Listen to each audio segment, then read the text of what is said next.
Good morning students. आज हम आपकी यूनिट 7 की SR3 रीड करेंगे। तो टॉपिक है हमारा आज का कलर स्पेक्ट्रम। तो स्टार्ट करते हैं बच्चे। The 7 colour that white light is made of are also known as the colour spectrum. जब एक सफ़ेद लाइट 7 कलरों में 7 रंगों में बट जाती है या एक सफ़ेद लाइट से 7 कलर बनते हैं, उसे हम कलर स्पेक्ट्रम कहते हैं। स्पेक्ट्रम का मतलब होता है विस्तार, रंगों का विस्तार। Each of the colour has a specific amount of energy. Her colour में, हर रंग में अपनी एक एनर्जी का अमाउंट होता है। Which red possessing the least मतलब सबसे कम, least energy, and violet possessing the most energy.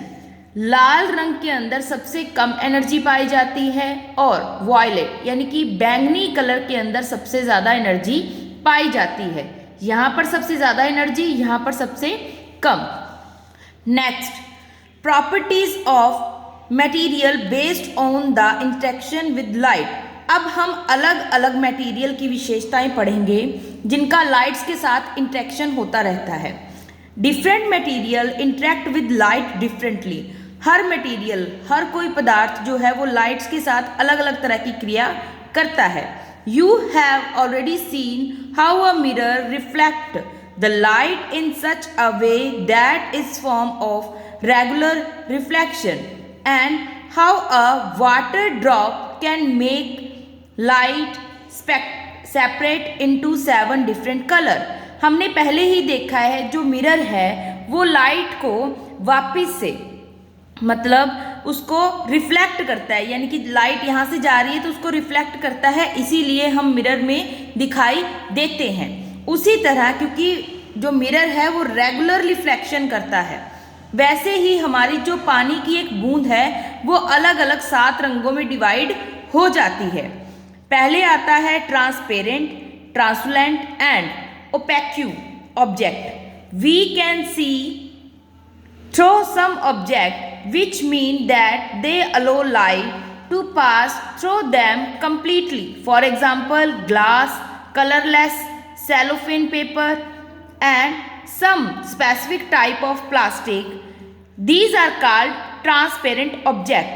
कुछ चीज़ें हम देखते हैं जो अपने में से प्रकाश सीधा कंप्लीटली आर पार होने देते हैं, जाने देते हैं।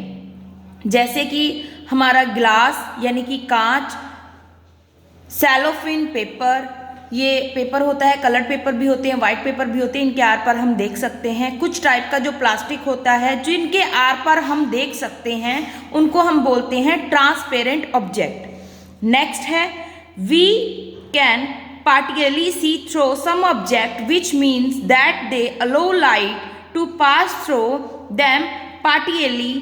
For example, frosted glass, butter paper and certain plastic. These are translucent object.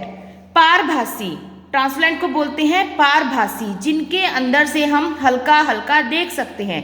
पार्टियली मतलब आंशिक रूप, मतलब थोड़ा थोड़ा। पार्टियल का मतलब होता है आंशिक रूप में। कुछ चीज़ें ऐसी होती हैं जो अपने बीच में थोड़ा प्रकाश गुजरने देती हैं, थोड़ा थोड़ा मतलब हम उससे देख सकते हैं। जैसे बटर पेपर, जिससे आप ट्रेस पेपर भी बोल देते हैं, आप थोड़ा थोड़ा उसमें से देख सकते हैं। कुछ तरीके का जो ग्लास होता है, कांच होता है, इसमें कुछ प्लास्टिक भी आ जाता है और बटर पेपर भी इसमें आता है। ट्रांसलेंट का मतलब है जिनके अंदर हम थोड़ा बहुत देख सकते हैं। जैसे ये हमें थोड़ा बहुत दिखाई देता है, यानी कि इसमें से प्रकाश बिल्कुल आंशिक रूप में थोड़ा थोड़ा गुजरता है, तभी हमें इसमें से थोड़ी चीज़ें देखने को मिलती हैं। जिसमें प्रकाश पूरी तरह से गुजर सकता है उसको हम क्या बोलते हैं, ट्रांसपेरेंट, क्योंकि हमें उसमें चीज़ क्लियर दिखाई देती है। फिर आगे we can not see through some object at all. कुछ चीज़ों में, कुछ सब्जेक्ट्स में, कुछ जो मतलब चीज़ों में, ऑब्जेक्ट में हम बिल्कुल ही आर पार नहीं देख सकते हैं। Which mean they do not allow light pass through them at all, क्योंकि वो अपने अंदर से प्रकाश को बिल्कुल भी गुजरने नहीं देते। For example wood, metal and our body. These are opaque object. अब जैसे कुछ के अंदर से, जैसे हम लकड़ी के आर पार नहीं देख सकते, कोई मेटल के आर पार नहीं देख सकते, हमारी बॉडी के आर पार नहीं देख सकते, इसीलिए हम कह सकते हैं कि हमारी बॉडी ओपेक्यू है, ये अपने बीच में से प्रकाश को गुजरने नहीं देती है। होप बच्चे आपको तीनों चीज़ में समझ में आया होगा, ट्रांसपेरेंट, ट्रांसपेरेंट एंड ओपेक्यू। अगर आपको फिर भी कोई डाउट है तो आप मुझसे अपनी डाउट क्लियर कर सकते हैं। Thanks for watching.